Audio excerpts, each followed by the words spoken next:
আসসালামু আলাইকুম বন্ধুরা, welcome to my YouTube channel worthy school. তো বন্ধুরা, কেমন আছো তোমরা সবাই? আশা করি ভালো আছো। চলে আসলাম আবার একটি নতুন লেকচার নিয়ে। হিসাব বিজ্ঞানের পঞ্চম অধ্যায় হিসাব সম্পর্কে আজকে আমরা জানব। তো হিসাব এই অধ্যায়ের প্রধান উপাদানই হচ্ছে হিসাব সমীকরণ এবং হিসাবসমূহ। তো আজকে আমরা দেখব হিসাব সমীকরণটা কি এবং হিসাবগুলো কি কি, হিসাব বিজ্ঞানের হিসাবগুলো কি কি।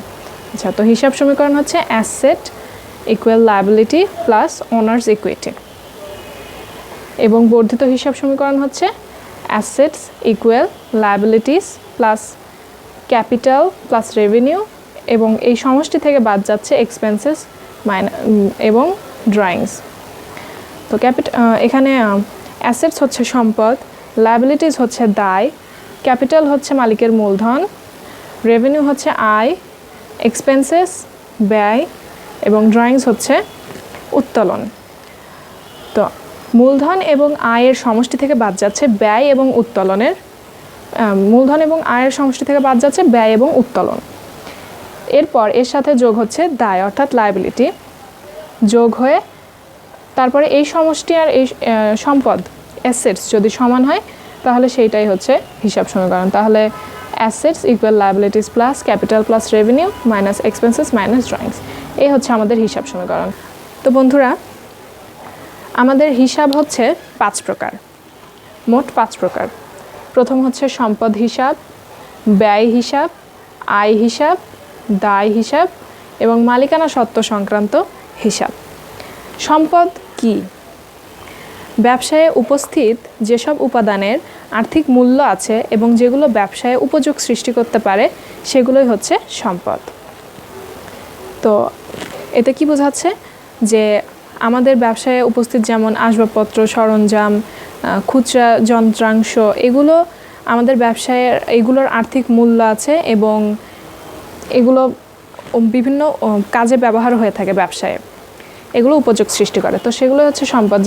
সম্পদ বিভিন্ন ধরনের হয় আসলে, স্পর্শনীয় সম্পত্তি, অস্পর্শনীয় সম্পত্তি, স্থায়ী সম্পত্তি, চলতি সম্পত্তি। তো আমরা এখন ওদিকে যাব না, ওগুলো আরও বিস্তারিতভাবে তোমরা পরে জানবে। এখন মূলত আমরা যেসব সম্পত্তি অঙ্কের মধ্যে পেয়ে থাকি সেগুলো হচ্ছে দালান কোঠা, যন্ত্রপাতি, নগদ টাকা, ব্যাংক হিসাব, এগুলো হচ্ছে সম্পদ।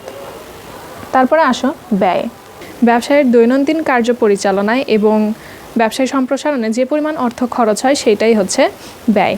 ব্যয় বিভিন্ন রকম হতে পারে, অনেক ব্যয় আছে, কিন্তু এইটার কোনো নির্দিষ্ট নীতি বা তেমন কিছু নেই। তবে যেগুলো সাধারণত আমরা পেয়ে থাকি সেগুলো হচ্ছে ক্রয়, তারপরে আসবাবপত্র ক্রয় বলো, বিভিন্ন পণ্য ক্রয় বলো, ভাড়া প্রদান, বিল প্রদান, আরও বিভিন্ন রকম ব্যয় আছে। এগুলো হচ্ছে সাধারণত আমরা পেয়ে থাকি অঙ্কের মধ্যে। তো গেল, আমরা সম্পদও বুঝতে পারলাম, ব্যয়ও বুঝতে পারলাম। এখন আয়। ব্যবসায়ী প্রতিষ্ঠান তার সেবা বা পণ্য বিক্রয়ের বিনিময়ে যে অর্থ উপার্জন করে থাকে সেগুলো হচ্ছে আয়।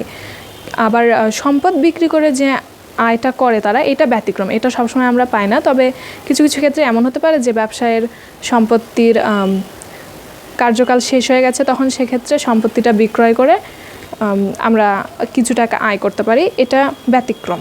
হ্যাঁ, এটা সাধারণত হয়ে থাকে না। এবার আসো দায়। দায় হচ্ছে ব্যবসায়ের ওপর তৃতীয় পক্ষের দাবি, ব্যবসায়ের সম্পদের ওপর তৃতীয় পক্ষের দাবি, যেমন ঋণ, তারপরে পাওনাদার, এগুলো হচ্ছে দায়। প্রদেয় বিল, প্রদেয় মানে বকেয়া খরচ, এগুলো হচ্ছে দায়। বকেয়া খরচ, অগ্রিম আয়, এগুলো দায়। আর মালিকানা সত্ত্ব হচ্ছে ব্যবসায়ের ওপর মালিকের দাবি, এটাই হচ্ছে মালিকানা সত্ত্ব। তো আমরা হিসাবের 5টা উপাদান সম্পর্কে, 5টা হিসাব সম্পর্কে জানতে পারলাম। এখন আমরা হিসাবের ছক সম্পর্কে জানব। আমরা হিসাব রক্ষণের ক্ষেত্রে 2টা ছক ইউজ করি। একটা হচ্ছে হিসাবের ছক,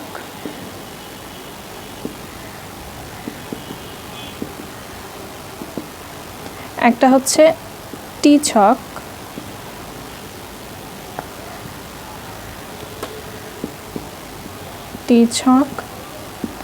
এবং আরেকটা হচ্ছে চলমান জের ছক।